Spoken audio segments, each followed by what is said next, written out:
डाले गईनी रंग तो पटक देहली कके गुदा गुदी सब झटक दिहली।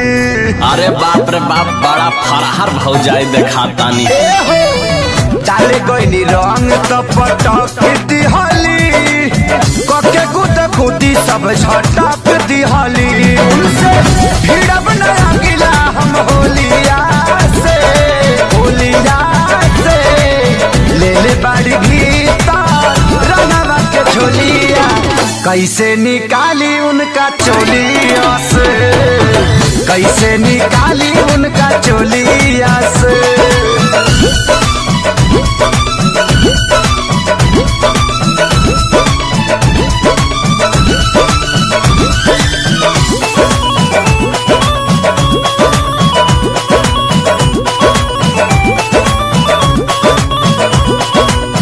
चाहती तो कसहू निकाल लेती गीज के बाकी बोधाइल बहन भीज के। भैया से डर लागे छुई हम कैसे उनका पर्सनल चीज के।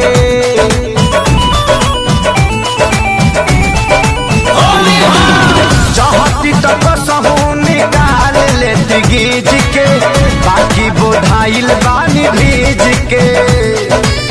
भैया से डर लागे छुई हम कैसे उनका पर्सनल चीज के।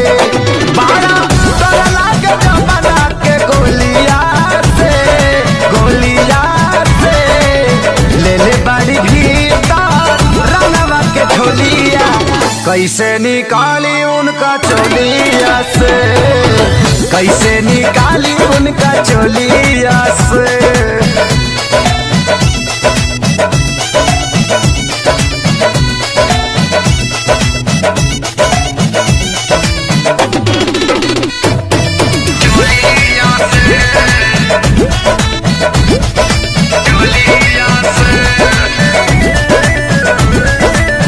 जे जे धराइलू तो खूबे लसराइल काछा तो सोनू के फराइल।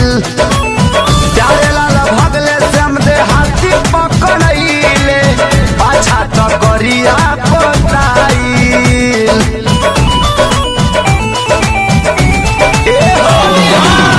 जे जे धराइलू तो खूबे लसराइल चढ़ी तो सोनू के फराइल। प्यारे लाल भगले समझे हाथी पकड़ैले पाछा तो करी खा पोताइल। तोके सारी जहाज भगले टोलिया से